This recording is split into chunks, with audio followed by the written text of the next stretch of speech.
Hi everyone, this is Ajay Sethi here, the founder of Cur8, hosting another amazing episode of Unicorn Chasers, right? I always say this in every episode and it's the absolute truth, right? That this is one of the best perks of my job here as the CEO of Cur8, getting to host Unicorn Chasers, right? Everything else pales in comparison, right? And today we have someone, right? So we call this Unicorn Chasers. And I was told by my today's guest, right, that he actually detests the word unicorn, right? So we'll cover that. We'll cover that in a bit on why he detests it and why he thinks differently, right? And all of you must also be thinking, right? So I always get these questions. We have VCs, we have investors, we have bootstrap founders, we have everyone coming on the platform, right? Very different folks. Why did we call it unicorn chasers, right? So the way we think it, right? So unicorn is a concept which in its true sense, right, was a pristine, pure idea. The fact that people have made it impure by doing whatever they want to do with that word, right, is not something that we can change. But our sort of thinking behind it is, getting people on board who are building in the truest sense of how a unicorn should be built fundamentally on the back end, right? Whether it takes 15 years to reach it, whether it takes 10 years to reach it, or whether they even sell before it even reaches there, or whether they even figure out some other exit before doing that, right? But were they on the trajectory to create that? Do they have the lessons, tools, and ability to build that out, right? So that for us, for example, you would have noticed in our last podcast, we had Saurabh, a very unconventional VC who has 80 firms in his portfolio. The maximum return that he's ever gotten on any of his investment is 15x, not 100x, not 1000x. But very conversely, you would see that on all his portfolio firms, 80% of his portfolio firms are profitable firms, right? Which is very rare for a VC to claim, right? And he's been a guy who actually sold his investment bank for multi-million dollar deal and then became an investor, right? But yet he possesses the skills to identify and be a unicorn, right? So that's the whole mentality behind it. That's what we call it. So you're listening to this in wherever you are, on our newsletter, on our social media, on your YouTube, right?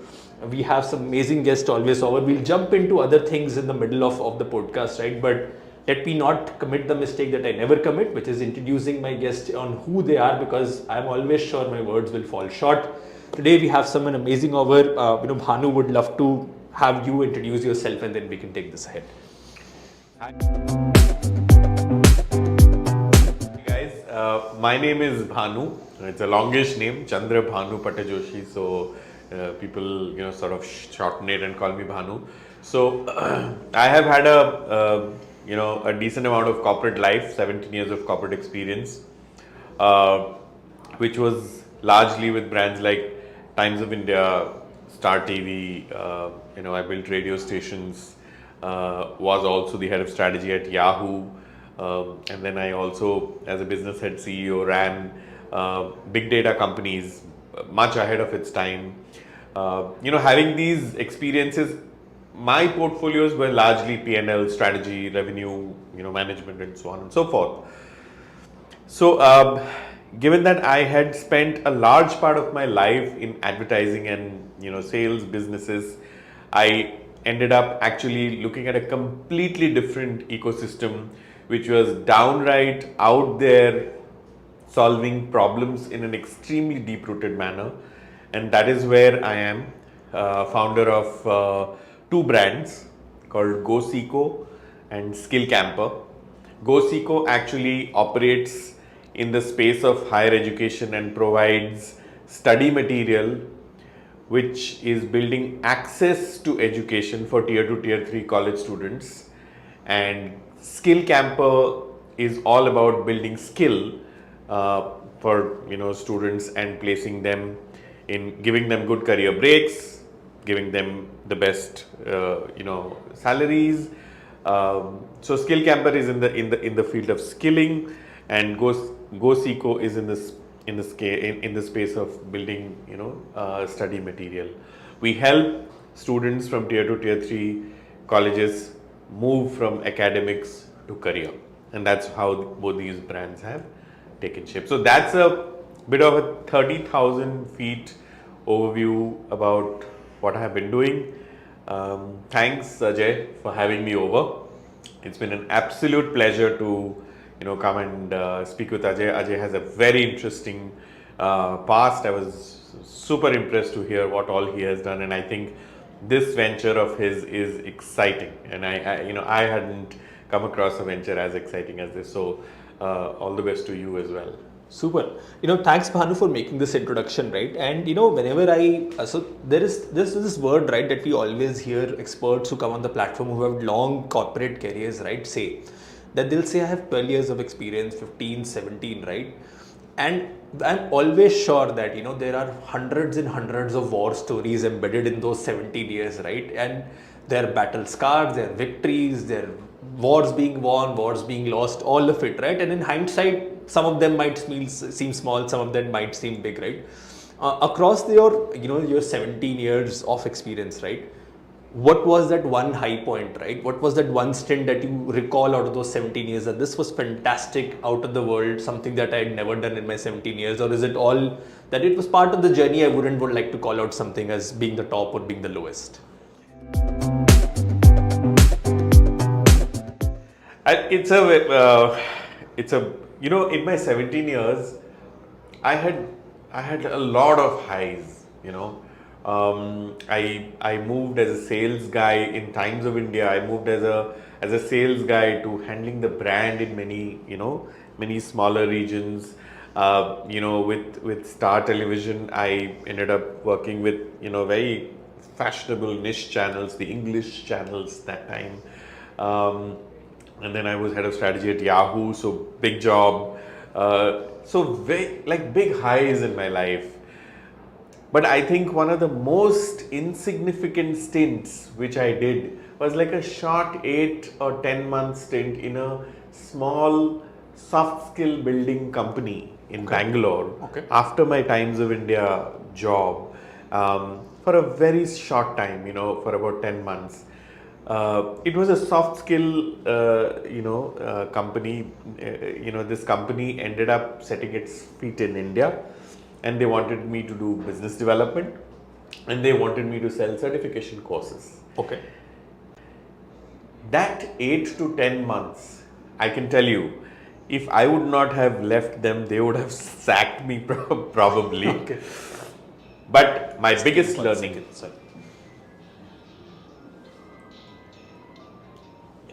Go ahead. Sorry. Apologies, guys. No problem. But my biggest learning was actually with this very small firm, which is actually a biggish global firm, but had its India entity as a very small entity called Achieve Global, and they usually build skill development programs for training and development rather. For Fortune 500 companies. So they operate out of a franchisee model. So the franchisee owners of this part of the world had hired me. One of the best learning companies that I have ever had. And the way I learned in those 10 months, I probably haven't learned anywhere else. But then I realized they are so structured and so good. I said, if I continue here and I don't adapt myself into their learning system, they're sure to fire me. So I went back to Cur8. I came from a media company. Did this very small stint here, immense amount of learning, and then went back to Cur8, back to media companies. Got it. Interesting that you mentioned chaos as a theme, right? So I used to talk to my ex-boss Amrish Rao. And he started up at the age of, I think, 42 or 43. His first company, Pine Labs, before that, Citrus Pay that got sold to PayU, got started up very late in his life. So I used to always ask him, right, that what prompted, you were at the top of your sort of corporate career, doing fairly well, right? You were selling some amazing enterprise solutions before you joined us. And if you had stayed on, you'll still be making a few crores a year and it will be a great stint. He mentioned this theme. He said, at the top surface, all corporate careers might look structured, full of structured, that you might call me a boring person having come from corporate and then why I step into the chaos of startups. He says, but that chaos is what defined me, and that chaos is what led to me starting up, right? So when you actually took the leap and started these two brands, right? Was that the impulse that let me figure out something, but your love for that and you can call it chaos, you can call it being in the battlefield. There are various words that I use for it. right?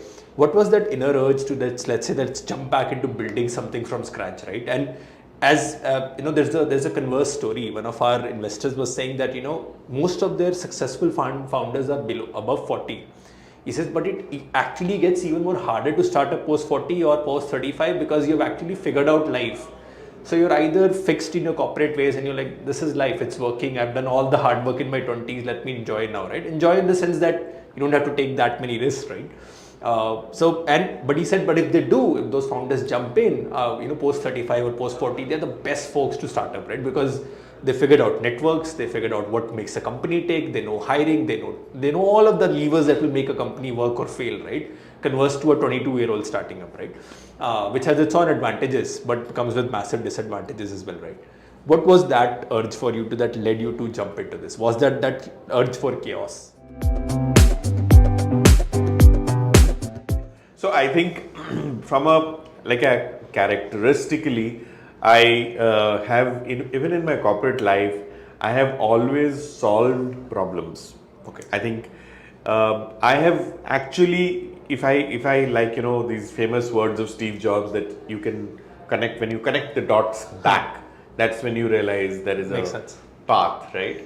So when I now look back, in every possible company that I worked, including building this, ahead of time, big data company in advertising, etc., I was always given the hardest categories or the hardest tasks. Okay. Simply because I probably had that grit to try and solve a problem. Whether I solved the problem to the extent that the company had, at that point wanted me to do or not is, conjecture. And, I think I solved it to a certain level, to a decent level. But I gave it I used to give it my 1000%. And that's what brought me into a category as deep as this. Okay. It is basically trying to solve that very deep-rooted problem. The problems are extremely pronounced. The problems are very deep, and I like to take that on. They hinge under high risks. You run out of capital. You run out of customers losing trust, faith on you at times, but somewhere you got to hold on, because education, these two brands that I'm building, works only if you build trust and faith. And for me, building that whole problem of education, which is like a culture change, somebody who's in 8th or 9th standard, we are in the higher education space, as I mentioned earlier. So I see people who are today still in standard 10 or standard 11, etc., to come on to my platform 3 years later.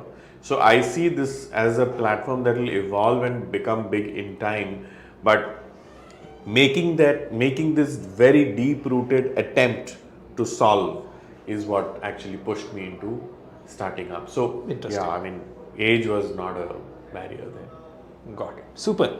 And when you talk about jumping tracks, when you talk about, obviously you said you hit the nail right on the head that education obviously is a dense sector. It's a tough problem to attack, right? And in the last 5 years, if there's one sector that has seen all the brickbats and all the accolades, it's just been this sector, right? It's been plagued by hyper funding, fraudulent startups, successful startups, even profitable ones, some large ones being profitable as well, right? And everyone is trying to carve out a separate sliver of it. Someone is going after, there are solutions today. I was looking at a solution that actually says, we'll make your 3-year-old kid a genius, right? And before the age they turn 5, they would have, shown the signs of becoming the next Steve Jobs or Albert Einstein. And they raise funding, right? And then you have amazing startups on the other end as well, right? Who are going after immediately very latent folks who are saying that, I'm going after working professionals, giving them certification courses, right? So there is something for everyone in between. From a 3-year-old to a 30-year-old, everyone is trying to carve out a sliver, right? So one, it's very difficult to pick out what do you want to attack, because they all seem money rich, data rich. Why pick this sector, and what's your sense on this sector, right? Is it too chaotic? Is it too murky because it's a difficult problem? Or is India just a tough market to build in? What's your thesis on that sector, and why did you enter it? Walk us through that. So I have believed in very, very broad visions, and I feel that very broad visions drive me quite. One of the things that I saw, and I read, read enough these days. Fortunately, I get time to do that. So if you look at, take the top 50 countries in the last 150 years, if they have grown and they have been right on top, it is only and only education, research, patents, and a bunch of things that drive them. Today, you take the United States, they build the best, best schools in higher education, engineering, research. China is closed, right? China is closed. Many things don't come out of China, but some of these countries, even in, we know Europe is going through a tough time, but some of these countries, when they are at the forefront, look at Germany, etc., education has been the sole driver. India is poised at $3.5 trillion as a $3.5 trillion economy. India is poised. It's rightly poised right now. I also firmly believe that we have to, I will, apologize in advance, but we have to repair the education system. Today, I see that there are millions, hundreds of millions of students. That's about 200 million odd students who come out from school, and the school education system has about 200 odd million people, students, and then the higher education system has about 40 million students.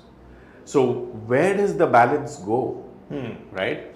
And then and the people who actually end up getting jobs is about 2 million, tops 2.5 million.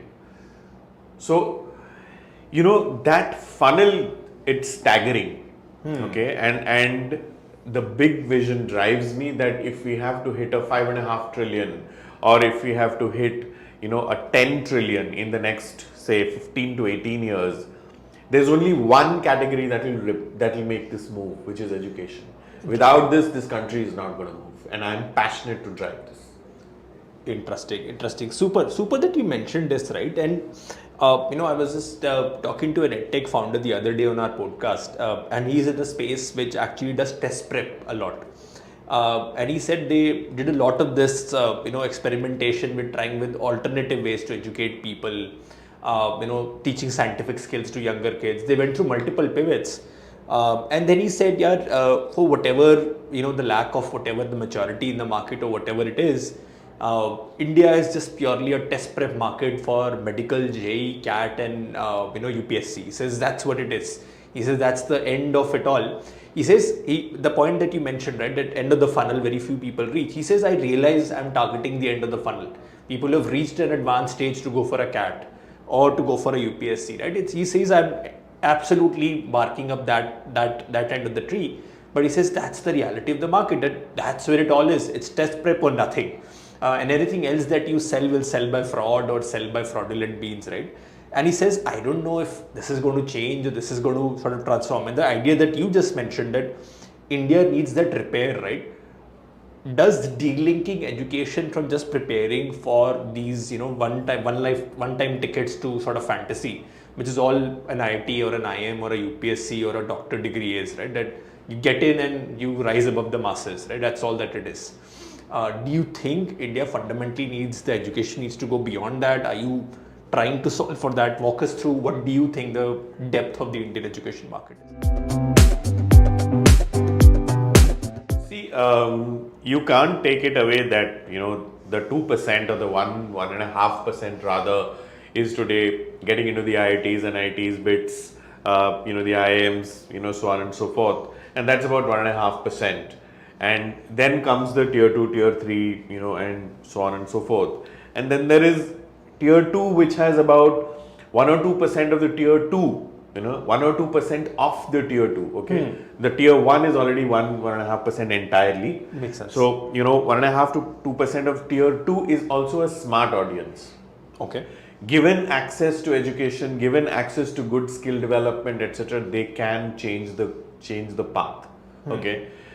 Now you have to address a problem as large as this, you have to break it down.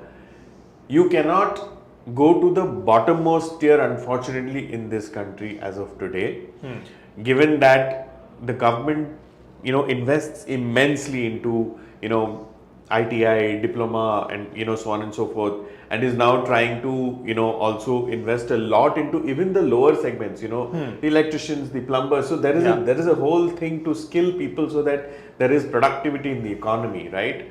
But you have to really slot yourself to see where you want to go and actually solve this problem. Where is the major mega? So like I said, the 5 trillion, the 10 trillion dream that I have is going to come in from this 2% of this, the additional 2% from the tier 2. The tier 2, I mean, just imagine, Ajay, 40 million students stay in the higher education system. Okay, 10 million get in from one side and 10 million get out from the other side. Out of the 10 million, only 2 million end up getting jobs. There's 8 million left. Okay, 8 million every year.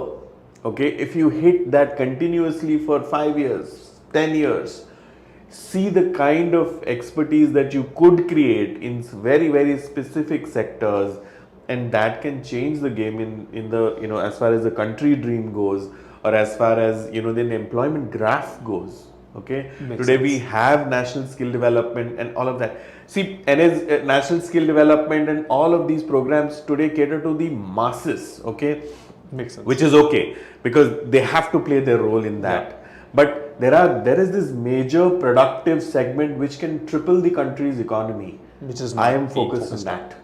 Makes sense. Super. Coming back to obviously, your experience as an operator for all these years and building these two brands out now. Obviously the vision that you're chasing, the mission that you're chasing obviously requires very deft operation, very deft execution, very deft fundraising, all of it, right? In your experience across the 17 years, right, there are a bunch of founders, operators who listen into this, right?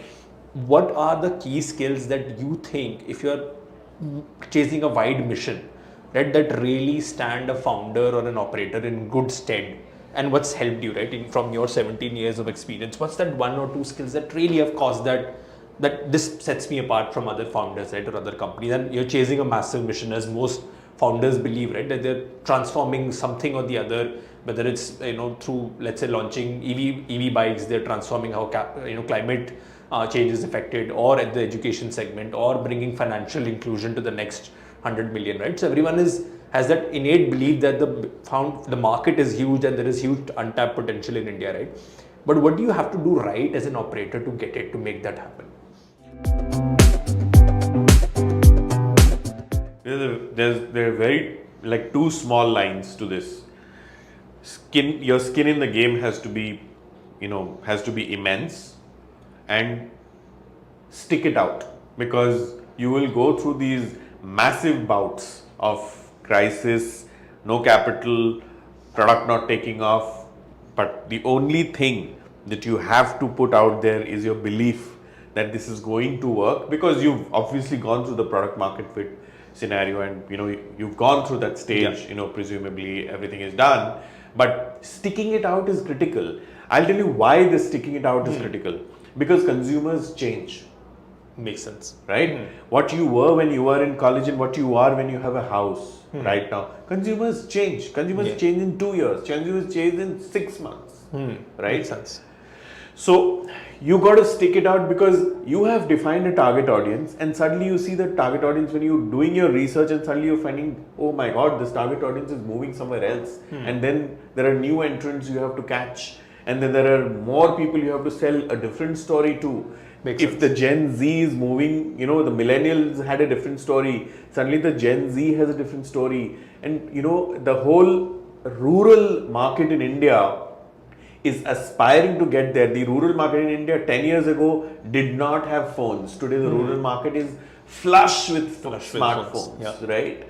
So your consumer changes. So the only thing I can tell you is stick it out. It will harass you, it will kill you, you will have sleepless nights, but if you are continuously thinking where the problem is, you will hit it. But the only way you will hit it is sticking it out. Makes sense. Super. So on that note, we'll take a quick break. Do you need water, coffee, tea, anything you could? Super. Obviously, coming back to the conversation, right, that, Bhanu just mentioned that sticking it out is sort of super, super critical, right? And you have to just believe that your product works and you have to make that happen. In your journey, right? And you've obviously, with your experience, you've seen the highs and lows. You said you've seen many highs, you would have seen lows as well. So you've been through those instances, right? There are a bunch of founders today. For example, for them, the VC funding winter is the first low that they've ever seen. Most of them were young enough to just have raised in the first high in the 2021s, and they've gone through those lows, right? And the wider question, right, that is there in your mind today an over reliance on capital to make ideas work? That capital is the common denominator that will make the idea tick, and has that pushed founders or the ecosystem, Indian ecosystem overall, away from sticking it out unless there is money available, right? Are people just willing to call it quits because there is no easy capital now anymore? Is that prevalent, or do you see that's an aberration? There's still good founders out there building out, creating value, right? Where do you see, and how do you now a whole generation of founders who have seen that huge capital sort of boom, right? And even if there is a bust for the next 2 years, how do you tide through it personally as a founder, and how do you think for the Indian ecosystem? See, one of the most important things I have gone through as a founder, and I'm happy to share, is abundance of capital is actually going to create a lot of problems. As a founder, I have seen when I have had too much money in the bank, it's a bigger problem. When there is no money in the bank, it's a lesser of a problem. Paisa hi nahi hai. So if there's no money, you can't do jack. But if you're passionate about finding out the solution to your problem, you will beat your head to figure out how the hell do I solve the problem. So I would always err around the fact that have just the right kind of capital that you need to run. Never over raise that money, because that money comes with question marks on your performance after 6 months are gone, right? And like I said, markets change, consumers change. You will be suddenly hit with things which you will not anticipate. Raise just the right amount which will keep you going. There are investors who use this very famous thing called, how much is your runway? I don't care about the runway. Honestly, runway is a term I've just thought it's highly abused. You don't need to have runways as long as your idea is sharp, right? Raise just the right kind of capital, deploy it, and see whether your product is giving you that. If you are putting in 100 rupees into the business, if your product and your acquisition of the customer is giving you, at the first step, it should give you that 100 rupees which you put in. Makes right? sense. Then you go to 105, then you go to 110, then you think about 150, 200, 400, 500. Point 1. Point 2, do not come under that kind of a pressure that I have like 100 customers today and I have promised my VC 100,000 customers in 3 months. That is gibberish. It won't work. It just won't work. And never give these kind of tall promises to whoever is your investor. It doesn't matter. Even if you are putting your own money, don't do this to yourself. Don't run a race which is faster than what we are able. Just calm yourself down. It's okay to go slow. It's okay to, hit some sort of a slow growth. We have enough examples now where high growth has caused huge burns, huge losses. And let me tell you that if you are operationally or a unit metric profitable, only then will you be able to expand it into other areas and make the P&L profitable, right? Makes sense.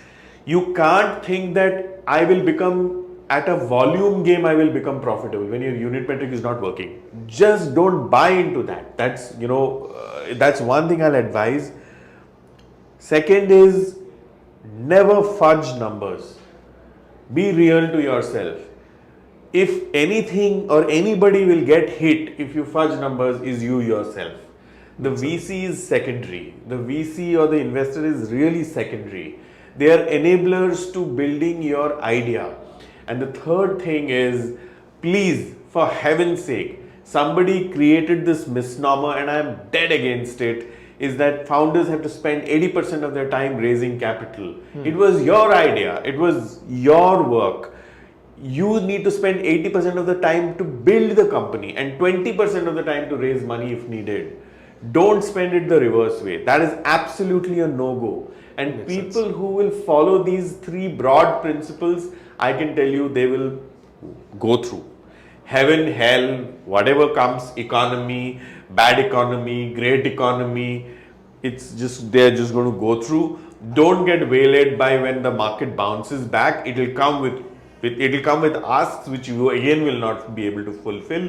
So go through this tough time, and I can't be preaching it. I go through tough times myself. Makes sense. I have, people say runway kitna hai. I don't have runways at times, but I have to beg, borrow, steal, do whatever it takes to make it work. And fortunately, because of my begging, borrowing and stealing, or whatever you call it, we did turn profitable in the books in March 23. Congratulations. An edtech company where edtechs are bleeding to death. And I have had large edtechs talking to me as, saying, this is not scaling and these numbers don't work. And I sort of walked away from many deals. I was a laughing stock in many places, but today I am happy. Some of them don't even exist. Nice. Coming to the point that you just mentioned, right? There is that one converse, the last point that you mentioned, right? That 80% of the time should go for fundraising. A lot of the founders that we end up talking to, or investors on the other end that you also end up talking to, right? There is that thesis that you might be a stellar operator, you might be someone who's really focused on the idea, working on it. But sometimes if the other party on the other side of the market, which is very true in your sector, right, education, has just raised a war chest, you can't fight against it. And even if you do, even if you wait for them to die and your product to take over, right, it might be just too late. They might be able to survive it for 4 years, but can you with a meager chest survive for 4 years running profitably, right? And that pressure gnaws at the founder's head that, that person, you open up your app and you see, oh, that guy has raised 20 million. You're in the same sector and you're shit scared, right? That he has a 20 million war chest, he can attract eyeballs, he can do marketing, he can attract talent, all of it, right? And you're always in that quandary that should I then stop building and go back and raise something at least to compete with that war chest? And it's never enough, right? As you said, that maybe you'll raise 5, then someone else will come who'll raise 50. Maybe you'll think I'll raise some more, someone else will come and raise 100, right? Which the education sector has seen, where someone like a Byju's exists, which has raised billions. How do you fight against a war chest like that, right? If you're an early stage startup, or even if you're a profitable startup, you can't meaningfully compete with someone who has raised billions, right? True. Is that true, or is that something that's just noise and you should just walk away from it?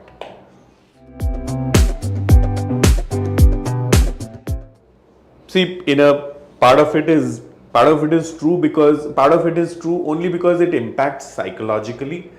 But there's a lot of noise to it. I can tell you this. I worked in Yahoo for many years, and I can give you this example that Yahoo, at the point that I was there, in 2000, I of course joined Yahoo around 2007, but 2005, 2006, I remember Yahoo was the darling of the internet, right? They built everything that imaginably at that point of time mankind would have thought.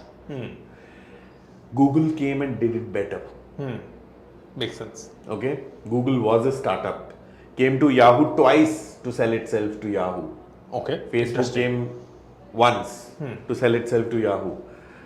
I'm talking about occasions that people know of or have been quoted. And look what has happened today. Makes sense. Right?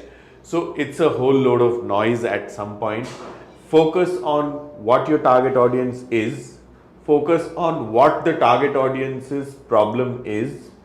Focus on building the product to match the target audience's requirement.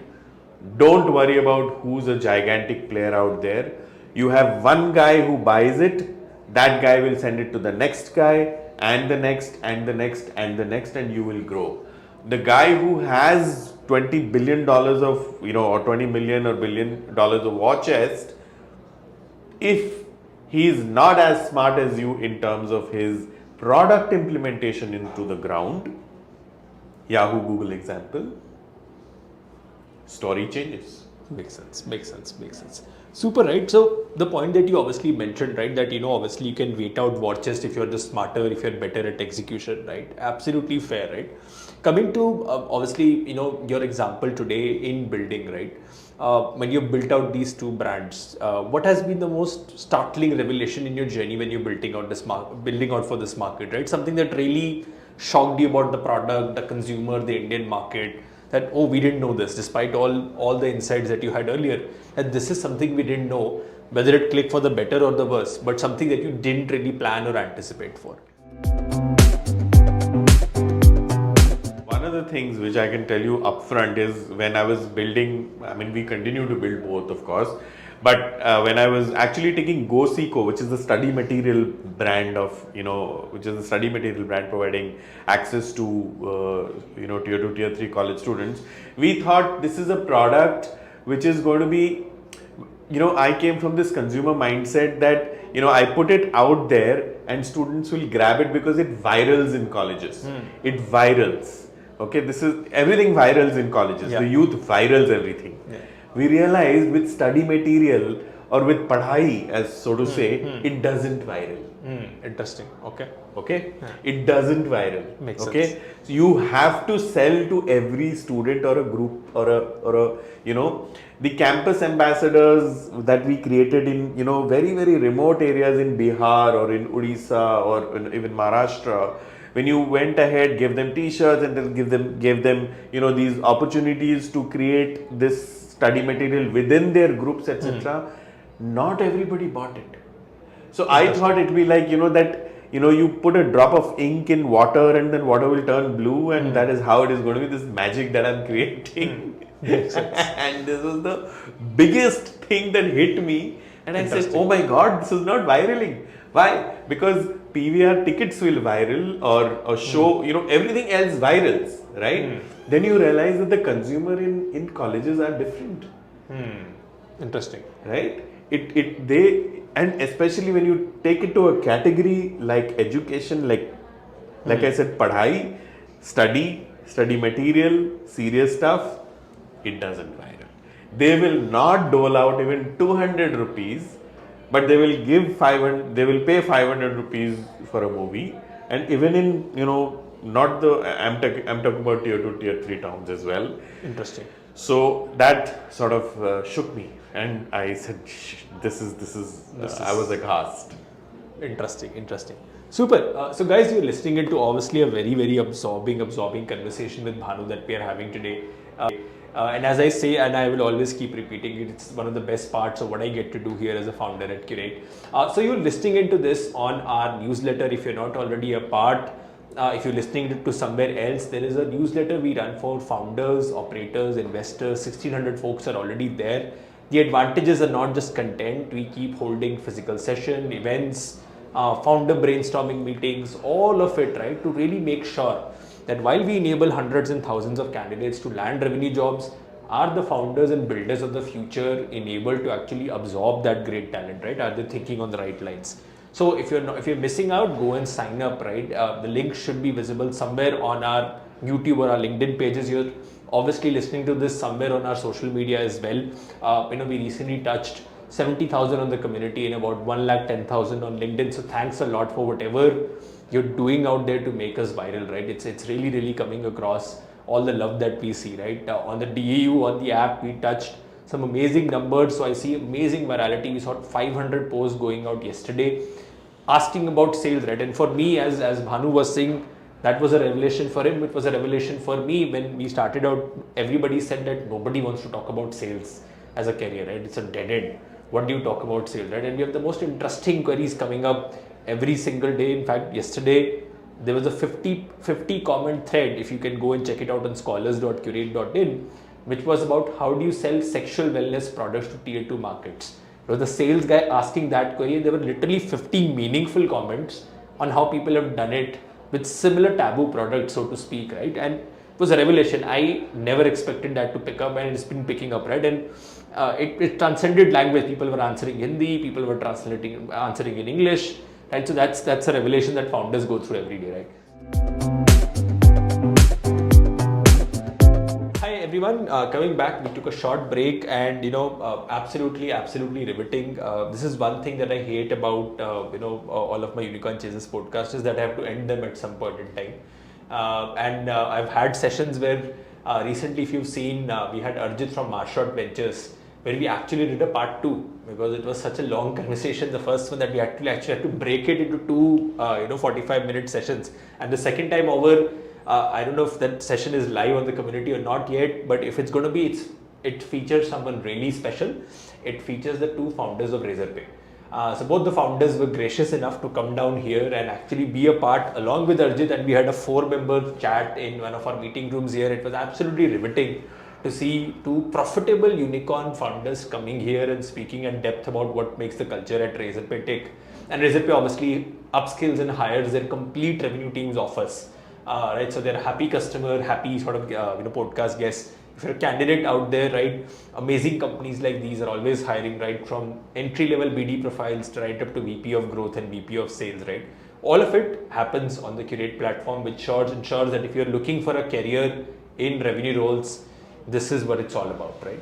This is where we are, and obviously we have Bhanu on today for today's episode, right, and coming to obviously the closing stretches of it, right, and how we have had a long, interesting conversation on your career and how you moved on and how you have done some amazing things, right? What next, right? So now you've created 2 brands. You mentioned that it's always about sticking out and being there.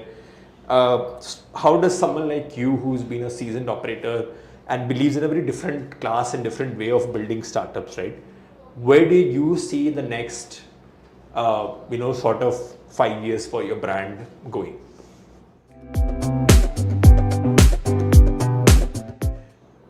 My dream is continuous. It is still growing. It is so nascent right now that it has, as of today, I feel even 50 years is short. Okay. Because I see this growing to a magnum opus size. I feel that I have to impact, given the scale that this country has.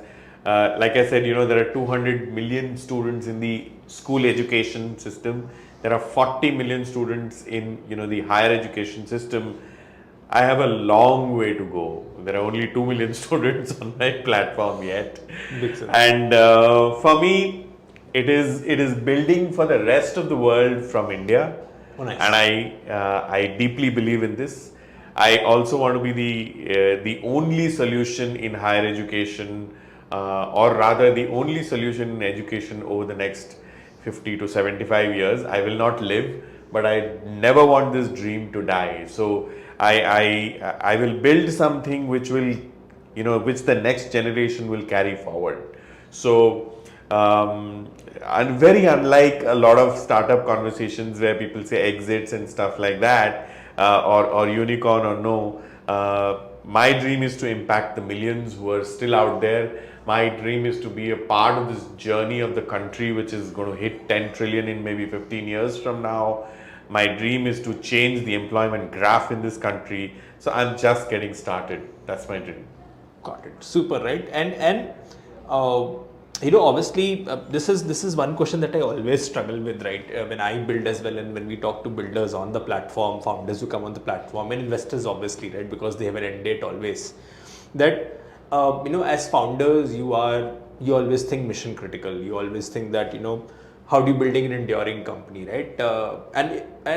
And for nothing else, right? Like how I think. So my co-founder and others always treat me that you might be a Sardar, but you think like a Banya, right? So I'm like, if it works, why should I even shut it down?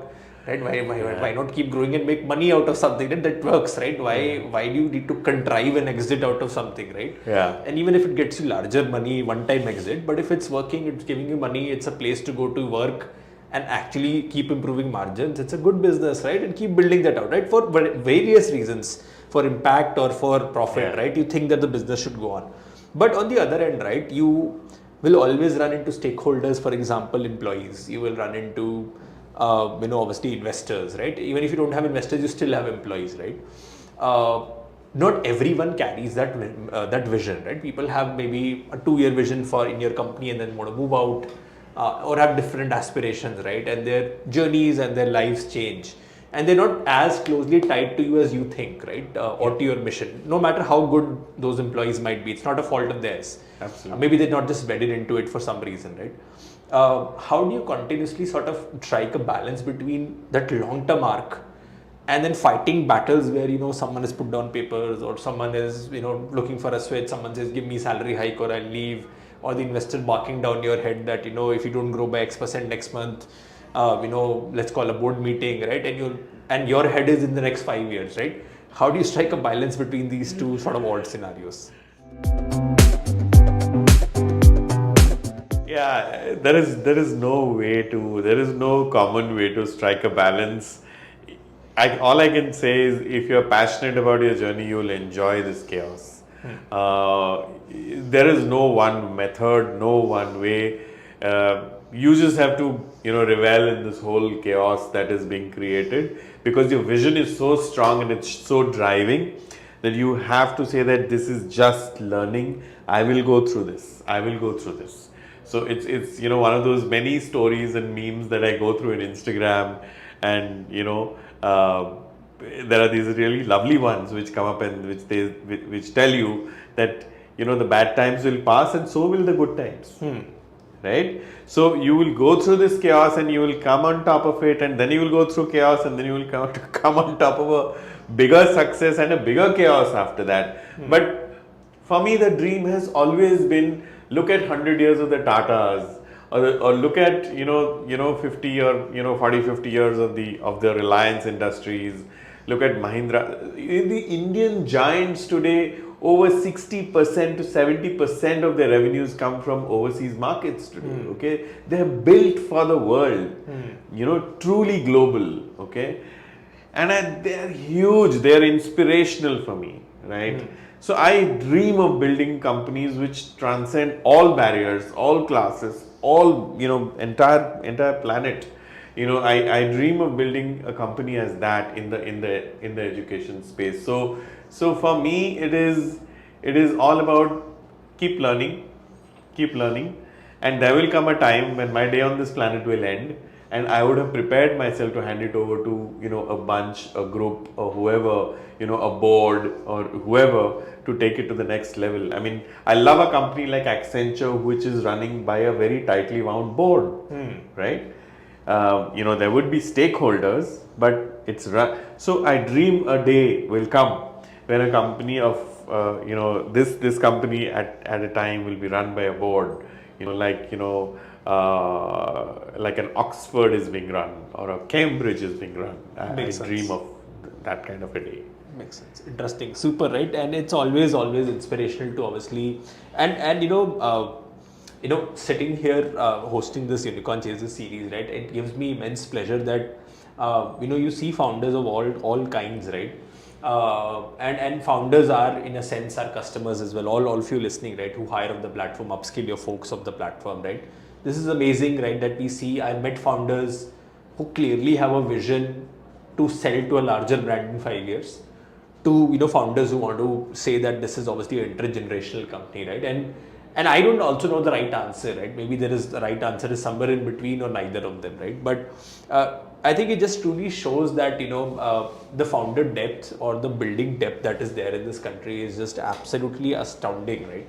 In terms of how people think, in terms of how people shape up careers or people shape up companies is amazing, right? And all of the revenue professionals you're sitting out there, right, is I think for me, and obviously this is the last question I'll put to you, Bhanu, that obviously when you think of these factors, right, the underlying factor that you always have to think of, that you gotten this one chance to create a career or build a company, right? Usually something impactful, you get one shot at it, right? You don't get multiple shots at doing impactful things in life, right?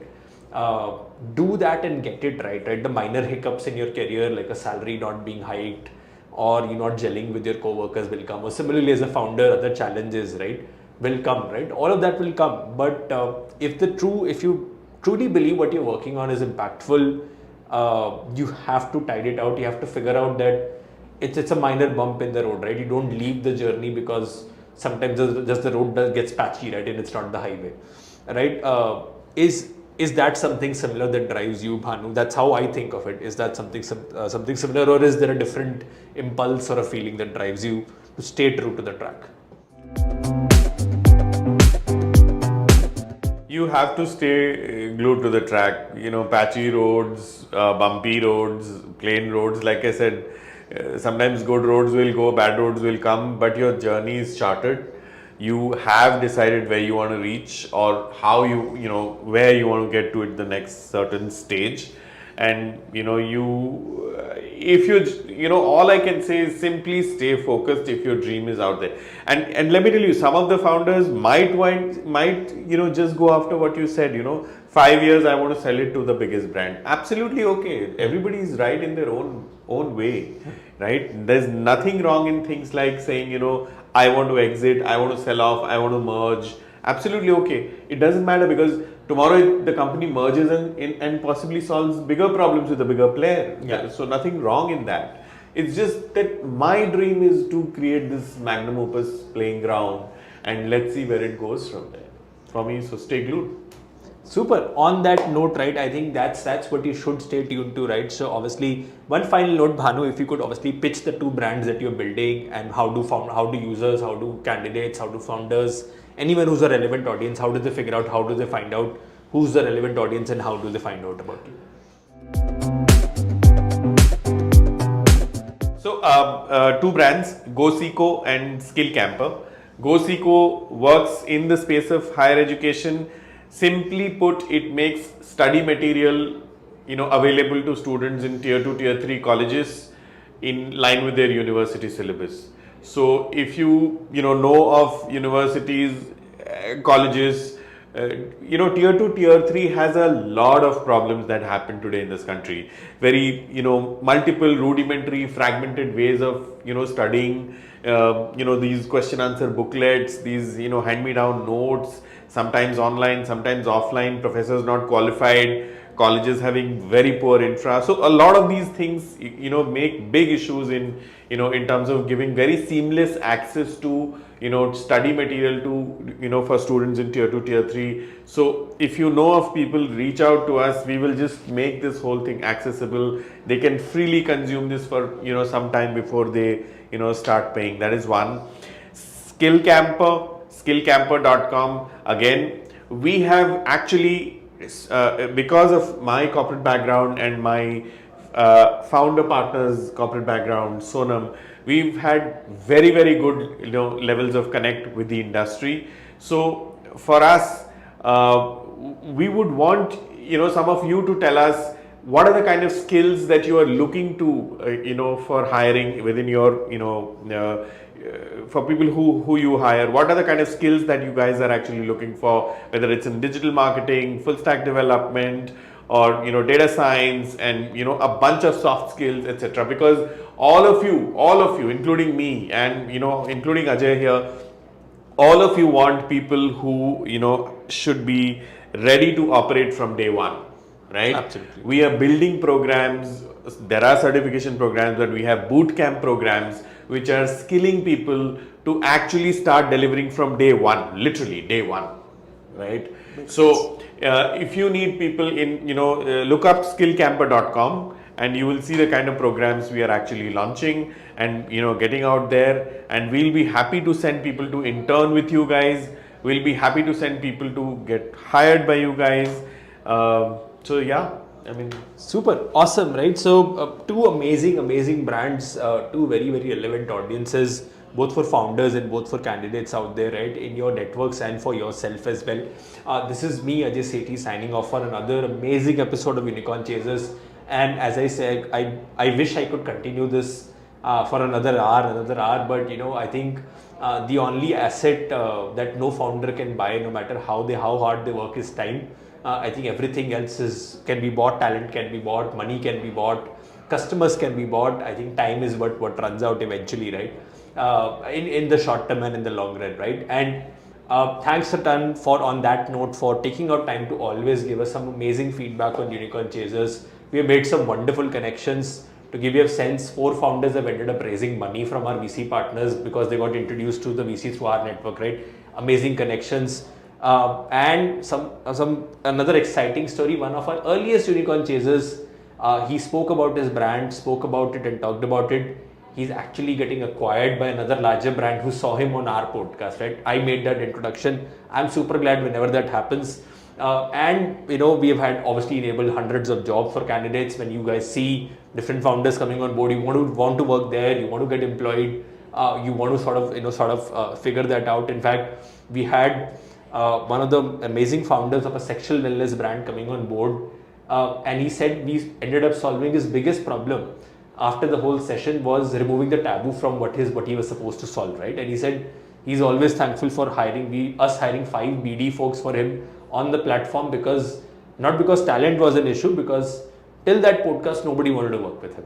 So their parents would say no, or something would happen in the last minute where sexual wellness as a category would fail, right? So amazing connections happen because of just this one property. On another property, right, please go and check out our Tricks of the Trade property, which has just crossed 200 episodes recorded, which is real sales folks, real ops folks, talking about their lessons in the absolute depth possible. That's hosted by our team. The 200th episode just went live. It covers 200 episodes by BD, BDMs, SDRs, AEs, corporate sales managers of all shapes and sizes from around India. Some of the most deepest sales and ops insights you could ever figure out are on that podcast, right? It's free for all. We're coming up with something exclusive for founders and all our revenue professionals very, very soon. We always keep bringing on the most exciting stuff. So stay tuned for that. Always on our LinkedIn channel, our community, our YouTube, as well as obviously our newsletter, right? So thanks a ton everyone for joining in. This is absolutely always a pleasure bringing you Unicorn Chasers, and thanks Bhanu for being here. Absolute pleasure to have you on board. Thank you. It was a lovely chat and looking forward to many more. Perfect. Awesome. Thanks a ton everyone. This is me signing off.